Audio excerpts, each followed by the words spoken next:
My dear friend, आज हम CSAT 2025 prelims का क्वेश्चन देखेंगे। इसमें देखेंगे बहुत सारा ऐसा क्वेश्चन है जो सिर्फ आपका कॉमन सेंस, लॉजिक और हैक्स के द्वारा आप क्वेश्चन को सॉल्व कर सकते हैं। बहुत सारा ऐसा क्वेश्चन 2025 में आया है जो आप सिर्फ कॉमन सेंस के बदौलत सॉल्व कर सकते हैं। तो आइए हम देखते हैं 27 नंबर क्वेश्चन से। ये लोकसभा स्पीकर के बारे में पूछा गया। कौन the dissolution of the house people speak shall not vacant his her house immediately before the first meeting of the house the people after. ये सीधा लक्ष्मीकांत से लिया गया स्टेटमेंट है। इसमें कोई अब देखिए, इसमें इमीडिएटली है तो इसको देख करके आप इसको कट नहीं करना स्टेटमेंट को, क्योंकि पॉलिटी वाले क्वेश्चन में ऐसा नहीं करना। सेकंड है, according to the provision constitution of India as a member of the house of people on bearing elected by speaker shall resign from. हाँ, ऐसा लिखा गया कि कॉन्स्टिट्यूशन ऑफ इंडिया में इस चीज़ का वर्णन है कि नहीं। तीसरा, the speaker of the house people में भी remove resolution from house people pass by majority all the member.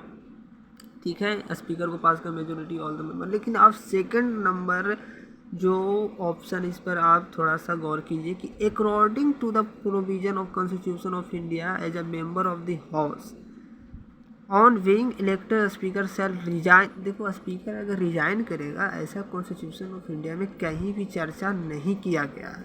ये संसदीय नियम में ऐसा चर्चा है, और भी इमीडिएटली तो होगा ही नहीं। ये सबसे आपका ट्रैप्स है। इमीडिएटली दिया, तत्काल प्रभाव से नहीं। देखिए, भारत के संविधान में ऐसा है कि अगर जो सरकार का काउंसिल ऑफ मिनिस्टर डिजॉल्व हो जाता है, उसके बाद भी स्पीकर अपने पोस्ट पर बने रहते हैं। उसके बाद प्रोटेम स्पीकर का इलेक्टेड होता है, वो चुनाव के इलेक्शन के टाइम जो स्पीकर नहीं होते हैं। लेकिन ऐसा नहीं है कि स्पीकर अपना पद छोड़ देता है। स्पीकर सरकार को हट जाने के बाद भी अपने पद पर बने रहते हैं। तो इसका स्टेटमेंट दो तरीक़ा से गलत है। पहला तो एक कॉन्स्टिट्यूशन का प्रोविज़न दे दिया जो कि कहीं भी दूर दूर तक वर्णन नहीं है। तीसरा, इमीडिएटली यानी तत्काल प्रभाव से कुछ नहीं होता है। हर चीज़ का एक समय होता है, उस समय के आधार पर ही किसी को आप हटा सकते हैं। तो इसका राइट आंसर है कि दू जहाँ जहाँ है। देखिए, यहाँ दू है, यहाँ दू है, यहाँ दू है, तो इसका राइट आंसर सी हो गया। अब देखिए, 28 में भी सेम वैसा ही ट्रैप है। पिछले 10 साल का यूपीएससी के PYQ देखेंगे तो जहाँ जहाँ भी कॉन्स्टिट्यूशन ऑफ इंडिया रहेगा वहाँ इसी तरह का। If any question queries but whether to member to house of the people from subject disqualification under the 10th schedule. 10th schedule आप जो जानते हैं 1985 52वां कॉन्स्टिट्यूशन अमेंडमेंट राजीव गांधी की सरकार के उस समय आया था। President decision in the accordance with the opinion of the council of minister. कुल मिलाकर सवाल आया है एंटी डिफेक्शन लॉ पर। एंटी डिफेक्शन लॉ पर किसका निर्णय अंतिम होता है? तो स्पीकर का निर्णय अंतिम होता है। लिखा है कि प्रेसिडेंट डिसीजन करेगा। नहीं भाई, प्रेसिडेंट क्यों डिसीजन करेगा? हाँ, स्पीकर का जो होता है भाई, स्पीकर का जो डिसीजन होता है वो अंतिम होता है। तो पहला तो ऐसे ही रॉन्ग हो गया। दूसरा, this is no mention of the word political party in the constitution of India. अब इतना बड़ा कॉन्स्टिट्यूशन डॉक्यूमेंट है तो कहीं ना कहीं पॉलिटिकल पार्टी का चर्चा होगा ही। तो ऐसा तो नहीं है कि नो मेंशन। देख सकते हैं आप, ऐसे सवाल को हाईलाइट कर सकते हैं। ठीक है, नो मेंशन तो ऐसे गलत है। इसका राइट आंसर आपका बी हो जाएगा, स्टेटमेंट ऑल करेक्ट। देखिए दोस्तों, इसमें थोड़ा सा करेक्शन करेंगे, इसका आंसर डी हो जाएगा क्योंकि ये भी गलत है। अब 29 का नंबर क्वेश्चन देखते हैं। In India state power have no power for making rule of grant. अब सोचिए, स्टेट पावर को अपने मिनरल्स बनाने के लिए, माइनर मिनरल बनाने के लिए कोई पावर ही नहीं है। लोकेटेड द टेरिटरी, मतलब सारा पावर सेंट्रल का है। ये तो बहुत ही एक्सट्रीम स्टेटमेंट की बात कर रहा है। In India the central government has the power to notify minor mineral under the relevant law. हाँ सही है, MMDF एक्ट है, MMDM एक्ट है, minor and minerals development mission. MMDM खनिज का एक्ट है। उसके बाद ये जो बोला नो पावर, इस पर आप ध्यान दीजिएगा। यहाँ भी नो पावर है, यहाँ इमीडिएटली है। ठीक है, फिर यहाँ भी आप देखे थे नो मेंशन का चर्चा। जहाँ जहाँ एक्सट्रीम वर्ड है वहाँ पे आप ध्यान दीजिए। तो इसका देखिए, ये क्वेश्चन का इतना ब्यूटीफुल है कि जैसे ही स्टेटमेंट फर्स्ट आपका गलत हुआ वैसे ही आप डी पर आ जाइएगा, क्योंकि statement 1 is not correct but statement 2 is correct. 30 number सवाल देखिए, which organisation has enact the natural restoration law to tackle climate change and biodiversity loss. अब इसमें देखिए 4 ऑप्शन है। करा कि NRL, जो NRL है ये किसने लाया। ये 4 ऑप्शन आप ध्यान से देखिए, सबसे लास्ट वाले ऑप्शन से पढ़िए, फूड ऑफ एग्रीकल्चर। अब एफ है ये ऑर्गेनाइजेशन, ऑर्गेनाइजेशन थोड़े कोई कानून और लॉ बनाएगा, ये भी ऑर्गेनाइजेशन है। वर्ल्ड बैंक ये अपने आप में ऑर्गेनाइजेशन है, ये थोड़े लॉ बनाने का काम करता है। लेकिन द यूरोपियन यूनियन ये एक ऑर्गेनाइजेशन नहीं है दोस्तों, एक इसमें पार्लियामेंट भी है, इसमें सीनेट की बैठक होता है। तो पूछ रहा है कि नेचर रिस्टोरेशन लॉ मतलब कानून कहाँ बनेगा इससे रिलेटेड, तो इससे रिलेटेड कानून द यूरोपियन यूनियन में। थोड़ा सा कॉमन सेंस, जैसे भारत में कानून कहाँ बनेगा, तो संसद में बनेगा। ऐसा थोड़े कि भारत में कानून IUCN बनाएगा या ISRO बनाएगा, ऐसा तो हो नहीं सकता। तो संसद बनाएगा तो पार्लियामेंट होगा, इसीलिए यहाँ कानून से आप इसको इंडिकेट करके द यूरोपियन यूनियन बना सकते हैं। तो ये 4 क्वेश्चन है। अब हम अगला नेक्स्ट क्वेश्चन की ओर बढ़ते हैं जो इसी से बनाएंगे। ये देखिए 33 नंबर का क्वेश्चन, बिल्कुल सीधे डायरेक्ट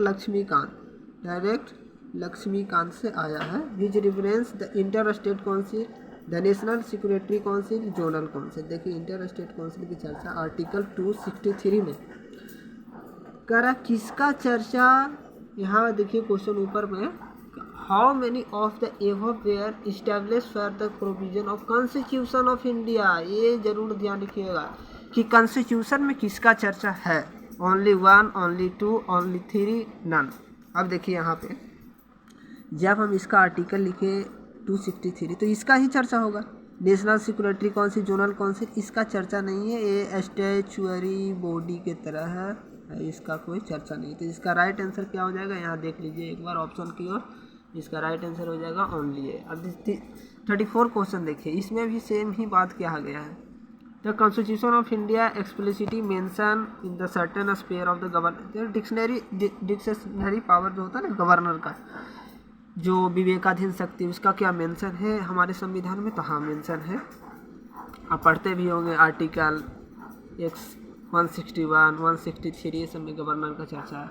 सेकंड ऑप्शन आप देखिए, the president of India can his her on reserve a bill pass by state legislature for consideration without it being formed by the governor of the state concern.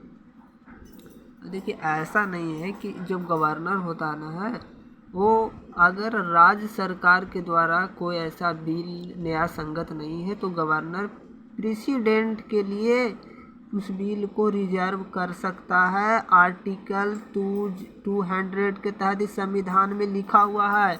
Article 200 के तहत राज्य का governor, अगर कोई राज्य का विधानसभा द्वारा पारित कानून न्याय संगत नहीं है तो आर्टिकल 200 के तहत उसको रिजर्व कर सकता है प्रेसिडेंट के लिए, ना कि प्रेसिडेंट ही खुद उस बिल को रिजर्व कर लेंगे। ऐसा बात नहीं है, स्टेटमेंट गलत है, इसका राइट आंसर ये है, ठीक है।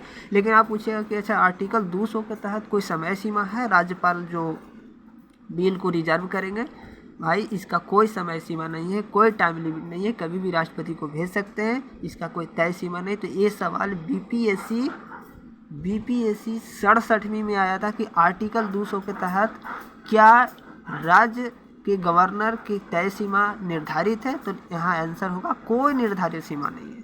35 नंबर क्वेश्चन की ओर बढ़ते हैं, इसका आंसर 1 है। इसका देखिए ना बिल्कुल इजी सा सवाल है, लक्ष्मीकांत से आया है, लक्ष्मीकांत बुक है उससे आया है। पहला है प्रोविजन है, दूसरा है कि किसमें बना, separation of judiciary from educative and public service. देखिए इसका चर्चा डीपीएसपी में। आप पूछिएगा कि डीपीएसपी में कहाँ चर्चा है, तो आर्टिकल 50 में इसका चर्चा है। Value and praying the rich heritage of composition culture fundamental duties है। Provision of the child 14 years factory fundamental right है, यानी जो 14 साल से कम एज का बच्चा हो वह फैक्ट्री में काम नहीं कर सकता है। तो ये हमारा मूल अधिकार है। मूल अधिकार के लिए आप जानते हैं कि सुप्रीम कोर्ट में जा सकते हैं। 14, तो इसका तीनों का तीनों ऑप्शन सही है।